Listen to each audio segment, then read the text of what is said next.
Kemanapun kalian pergi, kematian akan mendapatkan kalian, kendati pun kalian berada di benteng yang tinggi dan kokoh. Sekalipun kita sudah distancing sampai 3 meter antara kita, kalau memang harus mati, mati Pak.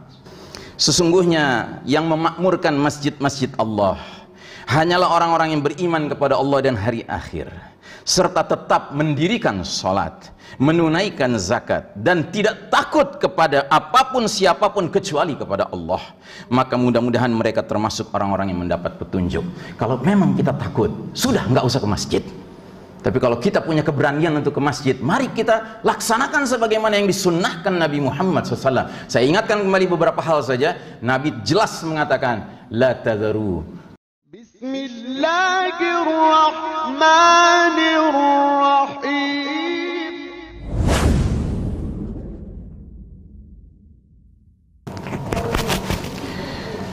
Innal hamdalillah nahmaduhu wa nasta'inuhu wa nastaghfiruh wa na'udzu billahi min syururi anfusina wa min sayyiati a'malina. May yahdihillahu fala mudilla lahu wa may yudlilhu falan tajida lahu waliyyan mursyida.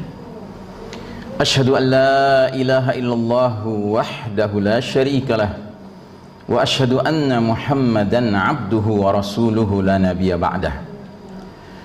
Muhammadin wa ala alihi wa ashabihi wa ansarihi wa junudihi wa man tabi'ahum bi ihsanin ila yaumiddin. Fa ya ibadallah, usikum wa iyaya bittaqwallah faqad fazal muttaqun. Wa qala Allah ta'ala fi kitabihil karim ba'da a'udzu billahi minasyaitonir rajim ya allazina amanu taqullaha haqqa tuqatih wa la tamutunna illa wa antum muslimun. Wa qala ta'ala fi ayatin ukhra wa idza qara'tal qur'ana ja'alna bainaka wa bainal ladzina la yu'minuna bil akhirati hijaban mastura. Amma ba'd. Sidang Jumat rahimakumullah, urus zaman, pentingnya mengenal zaman berkaitan erat dengan perilaku, sikap, dan reaksi apa yang kita berikan kepada zaman tersebut. Jangankan kita bicara zaman yang mencakup waktu yang lama, mencakup manusia yang banyak, umat ya. Sedangkan kita berbicara zaman dalam konteks satu pribadi individu saja, situasi kondisi zamannya berbeda, dia akan berbeda sikap, perilaku, dan tingkahnya. Contoh, jika seorang individu sedang sehat walafiat, tentu apa-apa yang menjadi tuntutan amalnya berbeda dengan ketika dia sedang sakit. Begitu juga dengan zaman. Nah, kita perlu mengenali zaman kita ini seperti apa, dan dari situlah baru kita bisa menentukan sikap, reaksi seperti apa yang kita tampilkan. Khatib mencatat setidak-tidaknya ada 7 poin yang menggambarkan zaman yang sedang kita jalani saat ini. Poin yang pertama, this is the darkest chapter of the Islamic history. Ini babak paling kelam dalam sejarah umat Islam. Sebab Nabi Muhammad SAW dalam sebuah hadis yang kita sebut hadis periodisasi menggambarkan bahwa umat ini sepanjang zamannya, sepanjang sejarahnya akan melewati 5 babak, 5 periode, 5 fase. Dan uniknya hadis ini, setiap fase diberi nama sesuai dengan karakteristik sistem kepemimpinannya. Dan ketahuilah, kita sedang hidup di fase keempat, yang kata Nabi adalah fase mulkan jabriyatan, para penguasa yang memaksakan kehendak mereka. Karenanya kita mengatakan bahwa ini babak paling kelam dalam sejarah umat Islam. Sebab siapapun yang ada di panggung kepemimpinan mempunyai tingkah laku memaksakan kehendaknya, mengabaikan kehendak Allah dan Rasulnya. Yang kedua, ini adalah zaman di mana Nabi Muhammad SAW menyebutnya sebagai era seperti sepotong malam yang gelap gulita. Nabi bersabda, badiru bil a'mali fitanan ka qita'il lailil muslim. Bersegeralah kalian beramal sebelum datangnya fitanan. Itu artinya fitnah dalam jumlah yang banyak. Bukan fitnah, kalau fitnah satu ujian, ini fitanan, banyak fitnah, banyak ujian sekaligus bermunculan di berbagai bidang kehidupan. Dan Nabi katakan kalau era itu datang, dunia ini menjadi seperti sepotong malam yang gelap gulita. Artinya bukan gelap harfiah ya, tetapi gelap secara majazi. Kita dikepung oleh dark values, nilai-nilai yang gelap, nilai-nilai kedustaan, nilai-nilai kemusyrikan, nilai-nilai kemunafikan, nilai-nilai kekufuran, nilai-nilai kemungkaran, nilai-nilai kemaksiatan, nilai-nilai kezaliman. Nauzubillah min dzalik. Yang ketiga, Nabi juga telah mengatakan akan datang suatu zaman di mana umat Islam akan mengekor kepada kaum Yahudi dan Nasrani, the so-called Western civilization, peradaban Barat. Hadisnya sangat jelas dan ternyata hadis ini mengacu ke zaman kita sekarang. La tattabi'unna sunanal ladzina min qablikum shibran bi shibrin wa dhira'an bi dhirkhalu fi juhri dabbin lattaba'tumuhum. Sungguh kalian umat Islam kelak nanti akan mengikuti tata cara hidup orang-orang Yahudi Nasrani, sehingga sekiranya mereka sudah jelas masuk lubang biawak, kalian terus saja ikut sama mereka. Para sahabat bertanya-tanya, ya Rasulullah, al-Yahuda wan Nasara, ya Rasulullah, apa yang kau maksud adalah kaum Yahudi Nasrani? Kata Nabi, faman, siapa lagi kalau bukan mereka? Jadi saudaraku rahimakumullah, ini era yang sangat pahit sekali. Semenjak 100 tahun yang lalu Allah takdirkan umat Islam tidak lagi memimpin dunia ini, tetapi Allah cabut hak kepemimpinan umat Islam, Allah serahkan ke pihak lain. Dan ini sepenuhnya karena Allah menyatakan dalam surat Ali Imran, Qulillahumma malikal mulk tu'til mulka man tasha wa tanzi'ul mulka mimman tasha. Katakanlah wahai Allah pemilik segenap kerajaan, kau beri kekuasaan siapa yang kau kehendaki, engkau cabut kekuasaan dari siapa yang kau kehendaki. Ini hak Allah. Tapi yang pasti kehendaki ini hak Allah. Tapi yang pasti kita ditakdirkan hidup di zaman di mana kekuasaan kepemimpinan bukan di tangan orang-orang beriman, Yahudi dan Nasrani. Dan kita meminta kepada Allah dalam salat kita, ghairil maghdubi alaihim waladdallin. Jangan ya Allah masukkan kami ke dalam golongan yang kau murkai dan golongan yang kau sesatkan. Adi bin Hatim radhiyallahu an, seorang sahabat mantan Nasrani, pernah bertanya kepada Nabi, siapa itu yang dimurkai, siapa itu yang disesatkan? Kata Nabi, al-Yahud humul maghdubi alaihim. Yang dimurkai Allah adalah kaum Yahudi, sedangkan yang disesatkan adalah kaum Nasrani. Yang keempat, ini adalah era di mana fenomena riddah merebak di tengah umat ini. Apa itu riddah? Riddah itu artinya kemurtadan.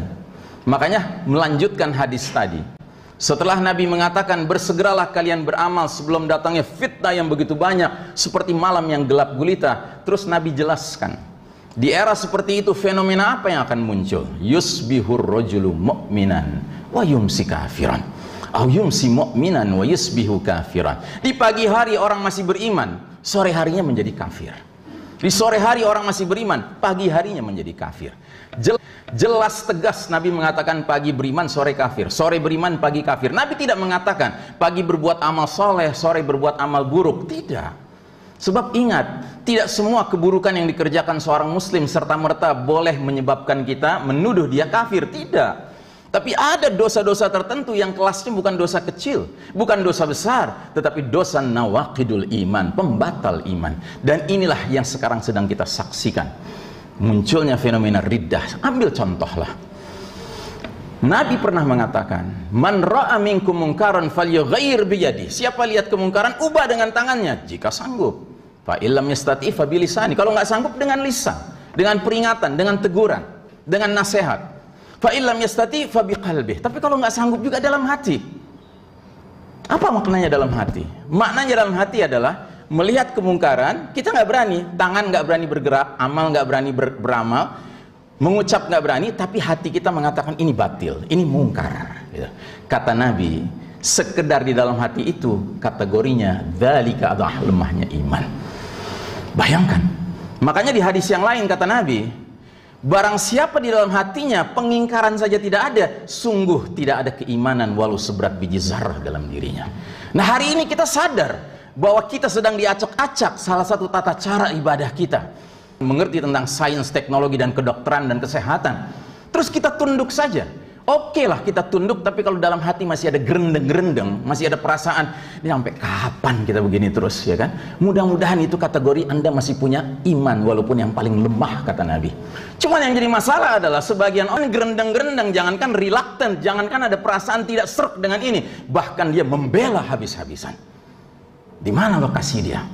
Karenanya saudaraku rahimahullah, marilah kita beristighfar. Jangan-jangan diam-diam sudah banyak kemungkaran yang di dalam hati kita sudah menolak lagi. Kita sudah tidak mengingkari lagi. Jangan sampaikan suatu nasihat, jangankan lagi kita berbuat sesuatu, jauh dari itu.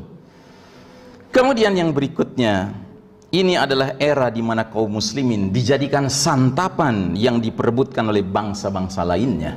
Kata Nabi SAW, hampir-hampir bangsa-bangsa lain memperebutkan kalian umat Islam laksana memperebutkan makanan yang ada dalam satu mangkok. Sahabat mendengar ini langsung membayangkan, oh barangkali karena jumlah kita yang sedikit ya. Dia bertanya kepada Nabi, ya Rasulullah, apakah karena waktu itu jumlah kita umat Islam sedikit? Kata Nabi, bal antum katsirun, bahkan kalian waktu itu jumlahnya sangat banyak. Walakinnakum ghutha'un ka ghutha'is sail. Hanya saja kalian pada hari itu seperti buih yang mengapung di atas air. Apa ciri khas buih? Ciri khas buih adalah ringan, Pak, tidak berbobot ya. Karenanya buih itu cepat munculnya tapi cepat hilangnya ditiup angin semilir semata. Nggak perlu angin badai, tidak perlu angin semilir bisa menghilangkan buih.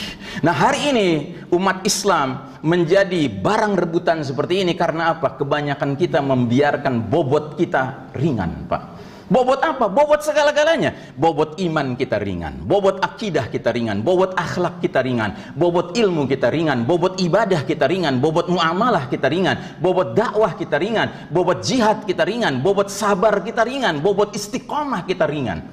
Semua bidang kita ringan sekarang bobotnya. Saudaraku rahimakumullah, yang berikutnya, ini adalah era di mana musuh-musuh kaum beriman sudah tidak punya rasa takut kepada kaum muslimin. Ini kelanjutan hadis tadi. Nabi mengatakan setelah ditanya, apakah karena sedikitnya jumlah kita? Kata Nabi, tidak, kalian jumlahnya banyak, hanya saja seperti buih di genangan air. Terus Nabi melanjutkan, telah mencabut rasa takut musuh-musuh kalian kepada kalian. Bayangkan, dan memang ini realita yang kita hadapi hari ini. Coba lihat betapa ringannya kelakuan Yahudi laknatullah alaihim terhadap saudara-saudara kita di Filistin. Dan mereka setelah melakukan pembantaian anak-anak, ibu-ibu, ya kan, dengan ringannya mereka mengatakan itu collateral damage. Itu adalah hal yang tak terelakkan. Kenapa? Karena para pejuang-pejuang militan itu mereka sembunyi di balik tubuh-tubuh manusia yang tidak berdosa itu. Nauzubillah min dzalik. Mereka tidak punya rasa takut. Coba lihat saudara-saudara kita kaum muslimin di Xinjiang, di West China, di Cina bagian barat. Mereka dizolimi oleh kaum musyrikin China. Di siang hari bulan Ramadan dipaksa makan, di malam hari bulan Ramadan nggak boleh menyalakan lampu tanda sedang sahur. La haula wala quwata illa billah. Ini realita kita hari ini. Kemudian yang terakhir, yang ketujuh, menurut catatan kami boleh jadi lebih panjang lagi daripada 7 ini. Ini adalah era di mana kaum muslimin terjangkiti suatu penyakit yang sangat mengerikan. Jauh lebih mengerikan dari penyakit apapun. HIV AIDS kah, demam berdarah kah, tifus kah, termasuk COVID-19. Penyakit apa namanya? Al-wahan. Maka sebagai penutup dari hadis tadi, Nabi kemudian mengatakan, setelah menyatakan bahwasanya Allah sudah mencabut rasa takut musuh kepada kalian, dan Allah tanamkan ke dalam hati kalian, hunjamkan ke dalam hati kalian al-wahan. Sahabat bertanya, ya Rasulullah, mal wahan? Apa itu al-wahan ya Rasulullah? Kata Nabi, hubbud dunya wa karahiyatil maut. Cinta dunia dan takut menghadapi kematian. Saudaraku rahimakumullah, kita kaum beriman ini wajib memelihara kehidupan, tapi kita tidak mungkin melakukan lari dari kematian. Itu Allah Ta'ala berfirman dalam surat An-Nisa ayat 78, aina ma takunu yudrikkumul maut walau kuntum fi burujin musyayyadah. Kemanapun kalian pergi, kematian akan mendapatkan kalian, kendati pun kalian berada di benteng yang tinggi dan kokoh. Sekalipun kita sudah distancing sampai 3 meter antara kita, kalau memang harus mati, mati, Pak. Gitu. Karenanya mari kita kembali kepada akal sehat kita dan keimanan kita, bahwa sesungguhnya yuhyi wa yumit adalah Allah Ta'ala. Yang menghidupkan dan mematikan hanya Allah Ta'ala. Termasuk yashfi, yang menyembuhkan adalah Allah Ta'ala. Wa idza maridtu fahuwa yashfi. Ini ucapan abadi seorang Nabiullah Ibrahim alaihissalam yang diabadikan dalam Al-Quranul Karim. Apabila aku sakit, Allah yang menyembuhkan. Bukan dokter, bukan rumah sakit, bukan vaksin, bukan, tetapi Allah Ta'ala. Saudaraku rahimakumullah, marilah kita jadi hamba-hamba Allah yang sangat berorientasikan akidah keimanan yang semestinya, bukan berorientasikan logika akal kita yang sudah banyak dipengaruhi oleh berbagai opini-opini yang dibangun oleh media massa mainstream terutama, yang memang dikendalikan oleh yang mana Yahudi dan Nasrani. Kata Allah Ta'ala, lan tardha ankal yahudu walan nasara hatta tattabi'a millatahum. Sekali-kali nggak akan rela kaum Yahudi Nasrani sebelum kalian mengikuti tata cara hidup mereka. Innallaha wa malaikatahu yusalluna 'alan nabi ya ayyuhalladzina amanu sallu 'alaihi wa sallimu tasliman.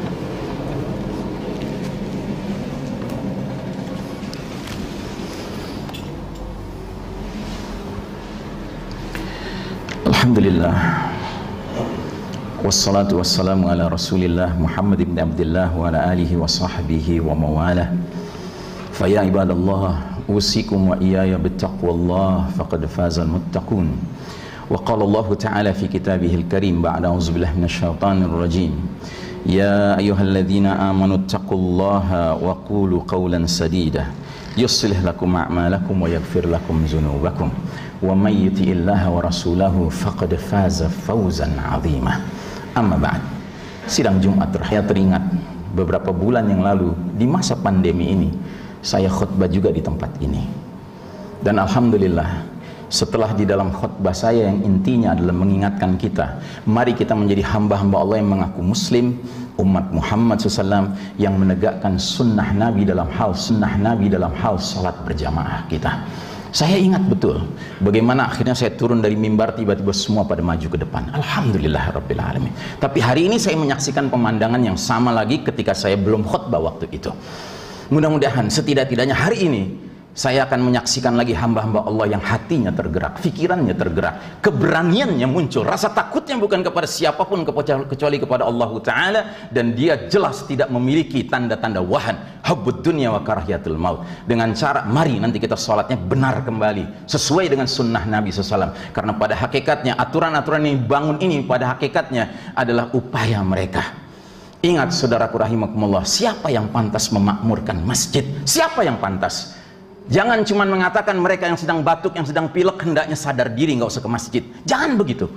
Tetapi tolong perhatikan apa kata Allah tentang siapa yang pantas memakmurkan masjid. Allah Ta'ala berfirman dalam surat At-Taubah ayat ke-18, innama ya'muru masajidallahi man amana billahi wal yawmil akhir wa aqamas salah wa ataz zakat wa lam yakhsha illa Allah ika an yakunu minal muhtadin. Artinya, sesungguhnya yang memakmurkan masjid-masjid Allah hanyalah orang-orang yang beriman kepada Allah dan hari akhir, serta tetap mendirikan sholat, menunaikan zakat, dan tidak takut kepada apapun siapapun kecuali kepada Allah.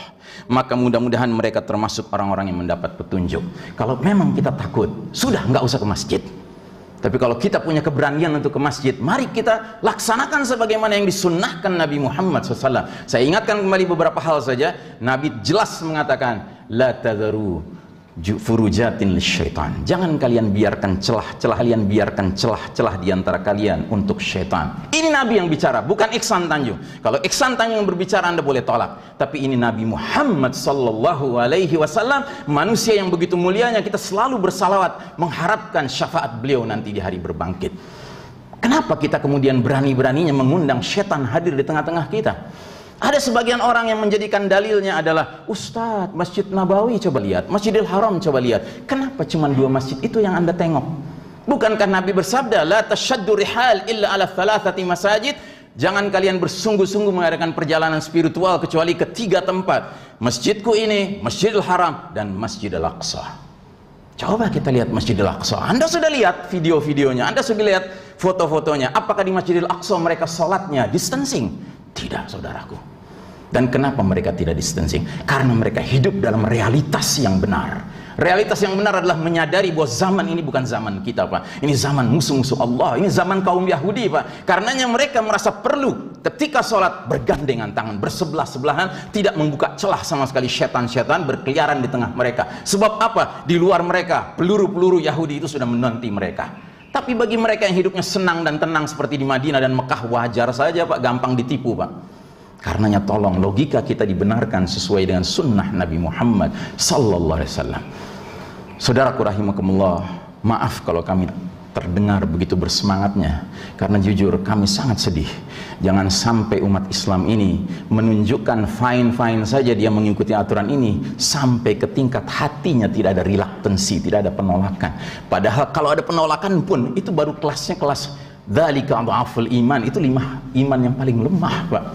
Sementara kalau nggak ada penolakan sama sekali, itu bisa dikategorikan seberat biji zarrah pun tidak ada keimanan. Nauzubillah min dzalik. Innallaha wa malaikatahu yusholluna 'alan nabi ya ayyuhalladzina amanu shallu 'alaihi wa sallimu taslima. Allahumma salli ala Muhammad wa ala ali Muhammad kama shallaita ala Ibrahim wa ala ali Ibrahim innaka Hamidum Majid. Allahumma barik ala Muhammad wa ala ali Muhammad kama barakta ala Ibrahim wa ala ali Ibrahim innaka Hamidum Majid. Allahumma ighfir lil muslimin wal muslimat wal mu'minin wal mu'minat al ahya'i minhum wal amwat ya sami'un qaribun mujibud da'awati ya qadiyal hajat.